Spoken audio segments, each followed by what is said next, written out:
Krishnarajanagara police ಠಾಣಾ ಸಿಬ್ಬಂದಿಗಳು ಸರ್ದಾರ್ ವಲ್ಲಭಾಯ್ ಪಟೇಲ್ ಅವರ ಜನ್ಮದಿನದ ಅಂಗವಾಗಿ ರಾಷ್ಟ್ರೀಯ ಏಕತಾ ದಿವಸ್ ದಿನಾಚರಣೆಯನ್ನ ಏಕತೆಗಾಗಿ ಓಟ ಕಾರ್ಯಕ್ರಮ ಮಾಡುವ ಮುಖಾಂತರ ಆಚರಿಸಿದರು.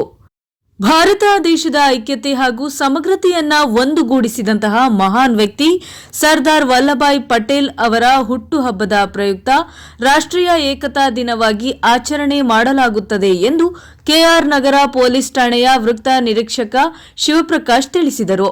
ಕೆಆರ್ ನಗರ ಪಟ್ಟಣದ ಪೊಲೀಸ್ ಠಾಣೆಯ ಆವರಣದಲ್ಲಿ ದೇಶದ ಪ್ರಪ್ರಥಮ ಗೃಹ ಸಚಿವ ಉಕ್ಕಿನ ಮನುಷ್ಯ ಸರ್ದಾರ್ ವಲ್ಲಭಾಯ್ ಪಟೇಲ್ ಅವರ ಜನ್ಮದಿನದ ಪ್ರಯುಕ್ತ ರಾಷ್ಟ್ರೀಯ ಏಕತಾ ದಿನದ ಅಂಗವಾಗಿ ಪ್ರತಿಜ್ಞಾವಿಧಿಯನ್ನ ಬೋಧಿಸಿ ಏಕತಾ ಓಟಕ್ಕೆ ಚಾಲನೆ ನೀಡಿ ಮಾತನಾಡಿದರು.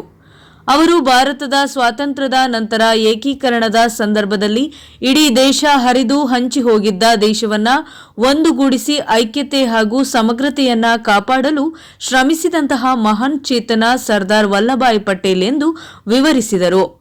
ಸರ್ದಾರ್ ವಲ್ಲಭಾಯ್ ಪಟೇಲರ ಜನ್ಮದಿನದ ಅಂಗವಾಗಿ ಏಕತೆಗಾಗಿ ಓಟವೆಂಬ ಪ್ರತಿಜ್ಞಾವಿಧಿಯನ್ನ ಭಾರತದ ಪ್ರತಿಯೊಬ್ಬ ನಾಗರಿಕರೂ ಕೂಡ ಸ್ವೀಕರಿಸಬೇಕು.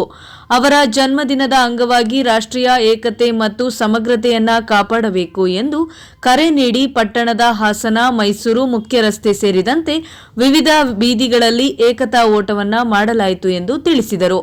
ಈ ಸಂದರ್ಭದಲ್ಲಿ ಪಿಎಸ್ಐ ಲಿಂಗರಾಜು ಹಾಗೂ ಅಪರಾಧ ವಿಭಾಗದ ಪಿಎಸ್ಐ ಸ್ವಾಮಿಗೌಡ ಮತ್ತು ಸಿಬ್ಬಂದಿಗಳು ಹಾಜರಿದ್ದರು. ವರದಿ ಟಿಎಸ್ ಶಶಿಕಾಂತ್, ಪ್ರಜಾಪವರ್ ನ್ಯೂಸ್, ಮೈಸೂರು.